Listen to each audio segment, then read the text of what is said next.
Hello everyone and welcome back to Let's Play Europa Universalis IV with me, Alpha by Omega, Meiou Taxes 3.0 and Novgorod. First of all, I wanted to say that I'm very happy that many of you still decided to watch this. I'm getting regularly above 150 views on my videos of this Let's Play, and that is awesome. I appreciate you and I'm happy that you still find the time to watch my videos. Second, I wanted to mention that we are starting to see Russia forming, honestly. We managed to get to the Caspian Sea a long time ago, and here we are reaching the Sea of Azov, which will give us access to the Black Sea and the Mediterranean. So that is awesome. That is really, really awesome.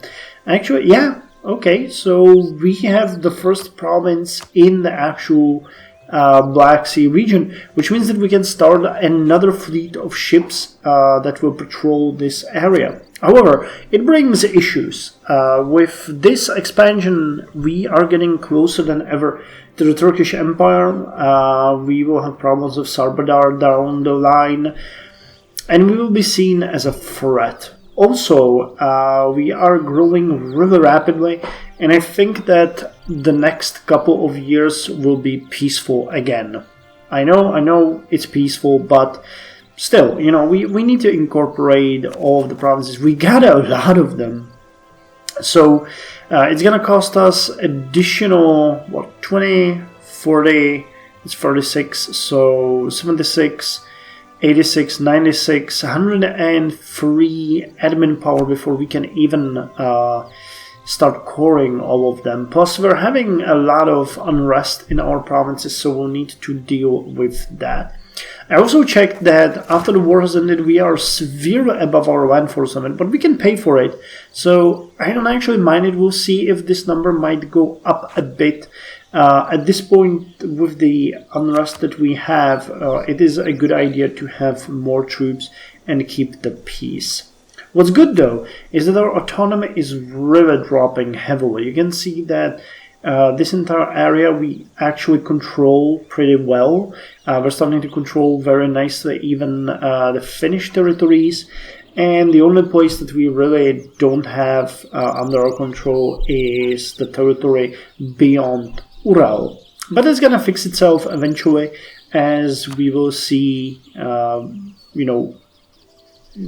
basically roads being built and harborages being constructed. Right now we are building a garrison here. Zavoloshe is building harborage and amenities. I think that's still the harborage that we ordered, honestly. Here we have some amenities. So things are going to go well. I think that eventually, after we are done with the forts project that I announced last time, we should really look into the situation here and into solidifying our territory, which right now means probably closing off our border with Bryansk and Kursk and taking everything beyond it.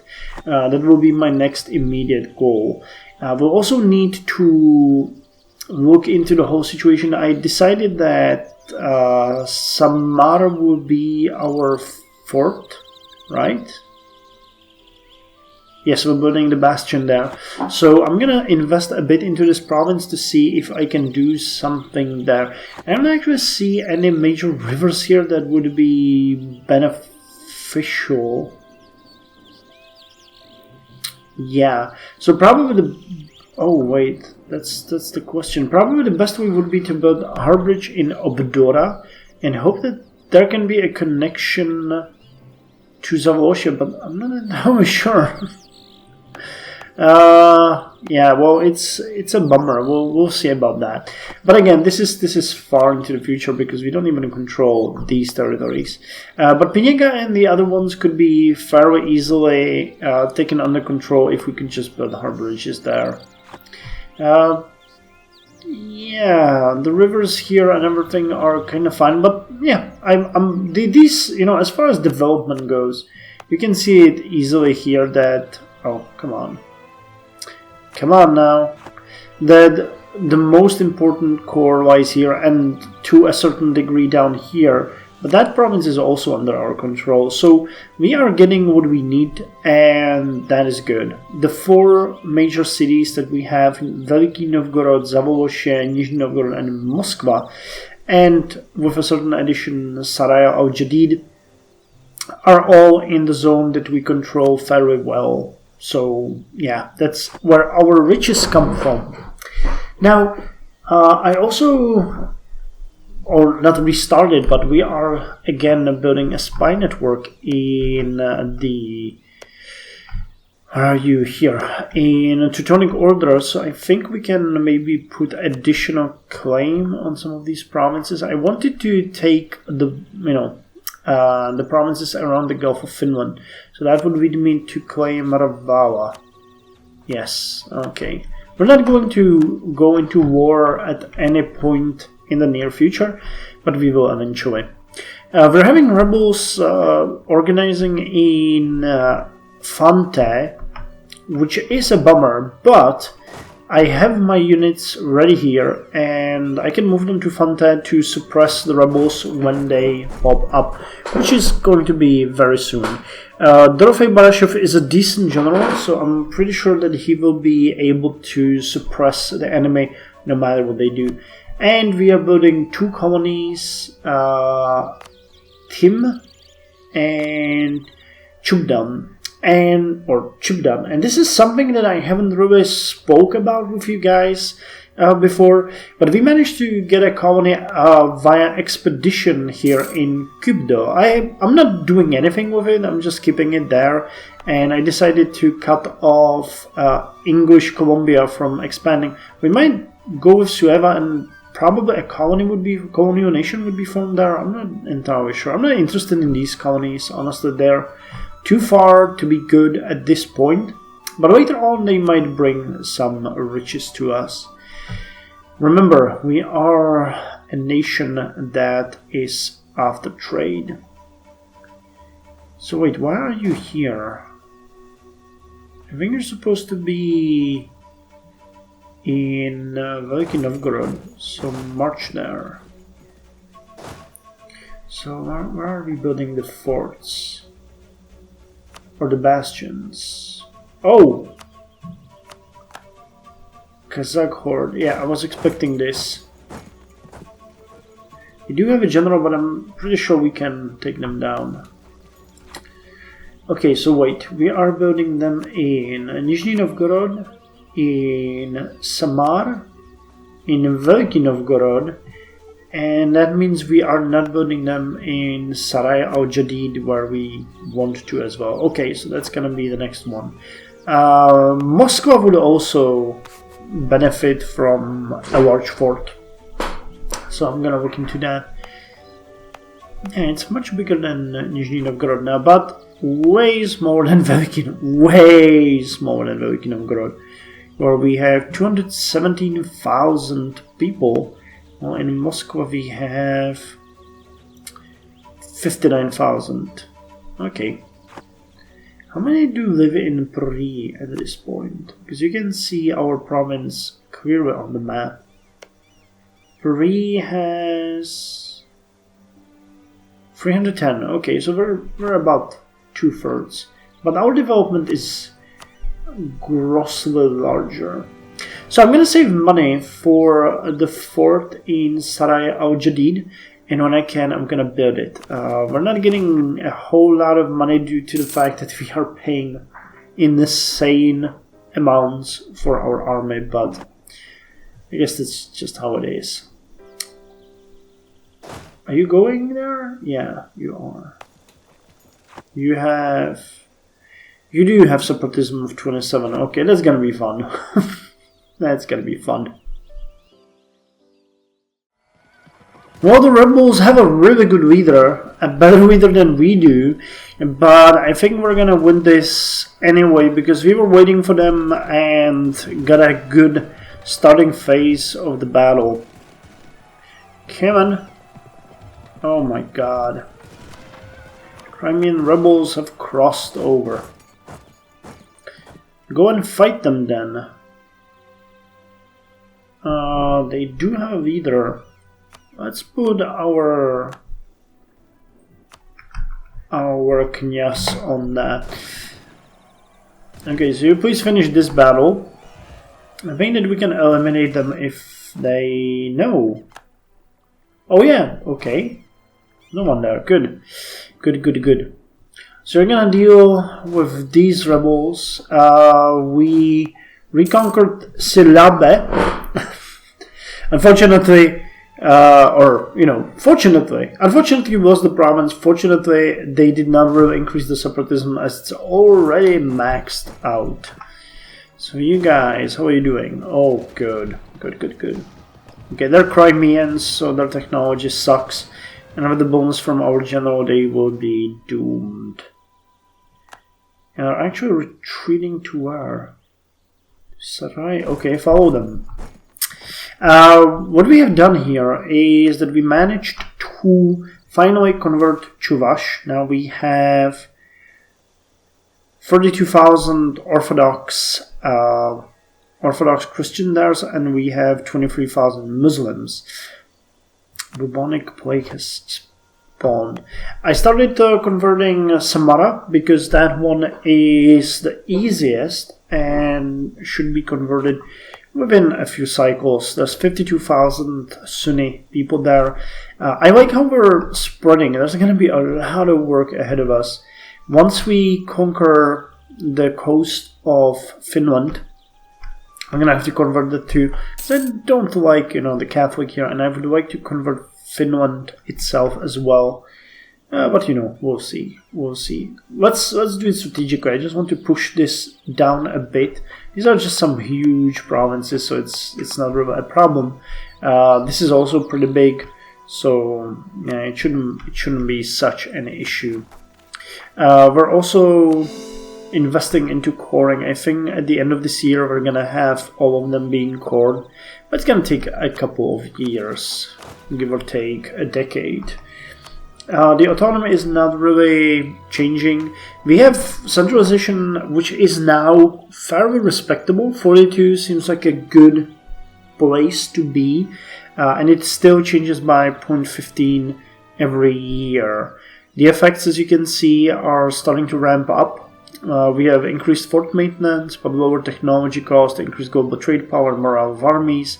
Yearly inflation reduction is increased, but stability, provincial trade modifier, and national unrest also gets a bonus. Max promoted cultures -2, liberty desire and subjects is increased. Yeah, so, the effects are there. All of our major cultures are accepted. We just have Kazani now, which is kind of interesting because that's a culture that we will... Yeah, it's here.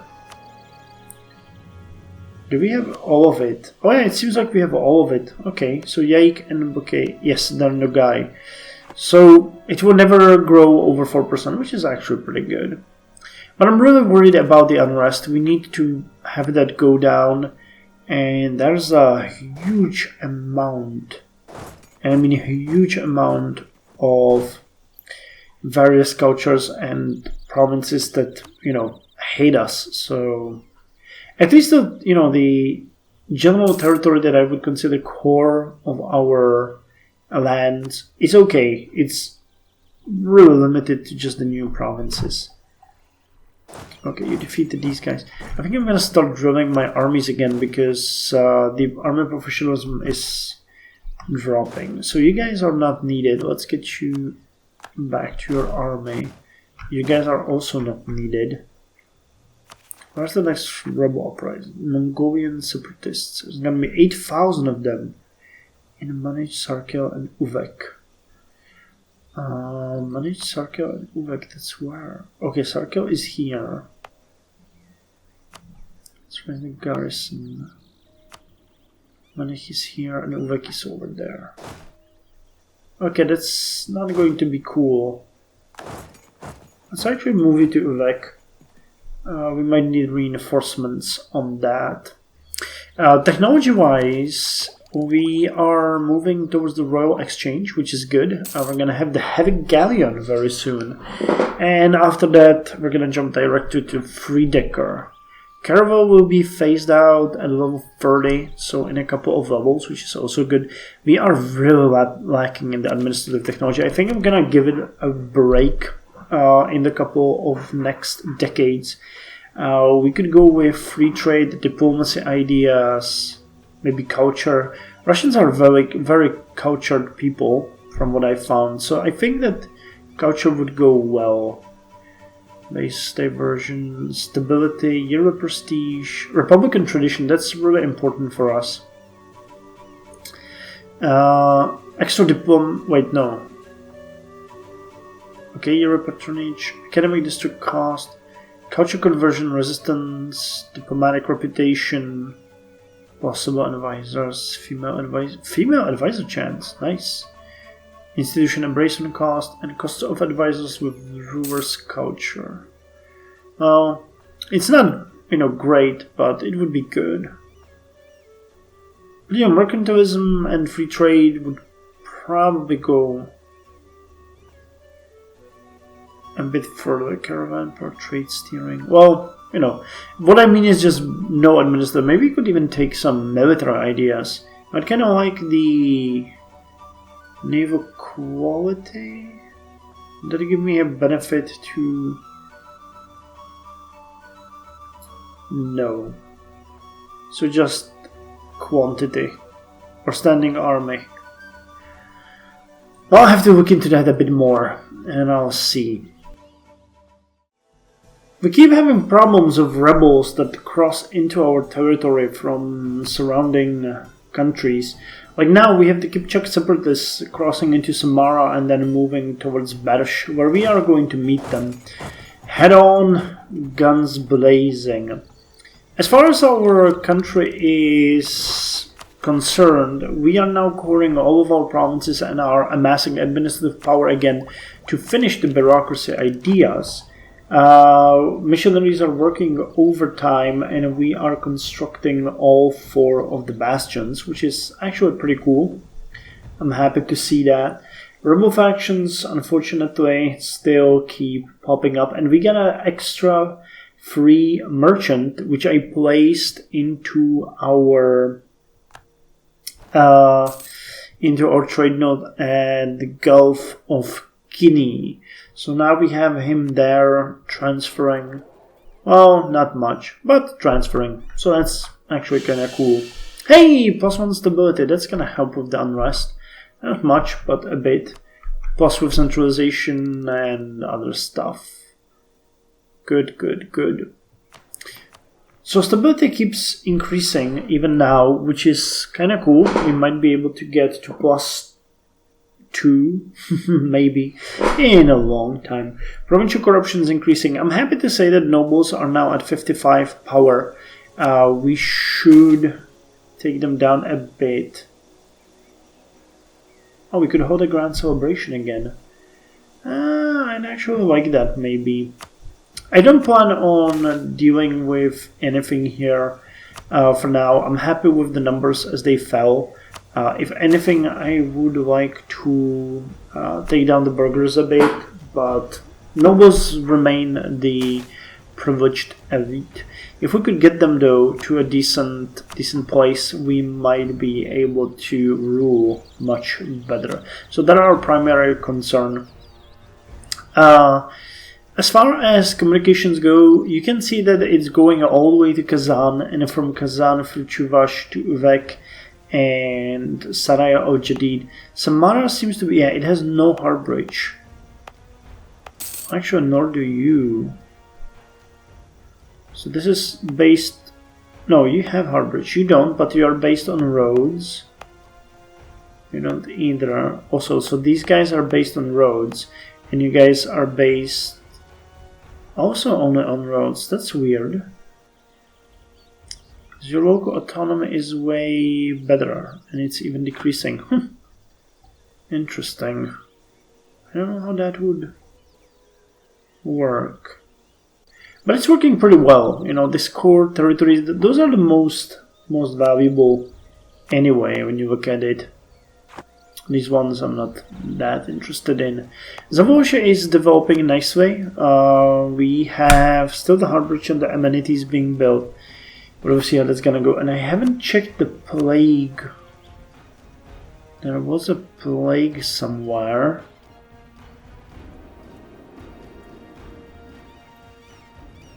But I don't know where, and I don't see it. So maybe it's gone already. Interesting, interesting, interesting. Last but not least, I wanted to show you the scientific method, which is spreading slightly. Not by much, but spreading. So we ought to get it, hopefully, very soon. And here comes the Rebel Brigade. Okay, they spawned at Sarkel, which is good. We'll be able to take them down there. Good riddance. We have the modern castle there. We have a general, First Liberation Army, Karim Berdi. Oh yeah, look at that, how much the unrest has fallen when we increased our stability. That's so good. I'm not entirely sold on, yeah, I don't think it's gonna go to +2. We just don't have what it takes. We just don't have what it takes. Too big, too powerful. I really like that they dealt with the stability this way. It makes it a bit more interesting. Now, how much do I need? 60. Because I claimed these two. It would probably make sense to claim you as well. If there's gonna be a war for this, I'm gonna probably try to grab it all. Because it doesn't make sense to grab less than all. Hey! Our Knyaz is an inspiring leader. 3 positive traits, that is nice. Manpower recovery, it's good. We could use some manpower recovery, that's really bad. Okay, you follow them. I guess, well, you guys can do anything. You guys can do anything either. The land force limit is increasing, but way slower. It might be a good idea to just, you know, take the armies down a notch, but we have such a vast territory and I don't want the rebels to gain an upper hand. Well, easier said than done. Okay, guys. Wow, you became a dominant center of trade. Nice. Nice, nice, nice. Our power in many of these trade regions is actually extremely high. I'm kind of surprised that, you know, well, Rusland and Baltic Sea, of course, but in the Central Steppe we got 145, Ruthenia got 91, so we own 4 trade centers. That's just massive. And the Dniester and Vistula will probably get anyway. Wait, is it this one? Ah, okay, so that's... No, we're not gonna get that far, but we might get the Black Sea. Not might, we will get the Black Sea. We already have the Central Steppe. We'll probably dominate the Eastern Siberia soon as well. So, yeah, things are looking very good for us. Anyway, that's all for this episode. Thank you for joining me, and I'll see you in the next one, where we continue the recuperation after the war with the Mongols.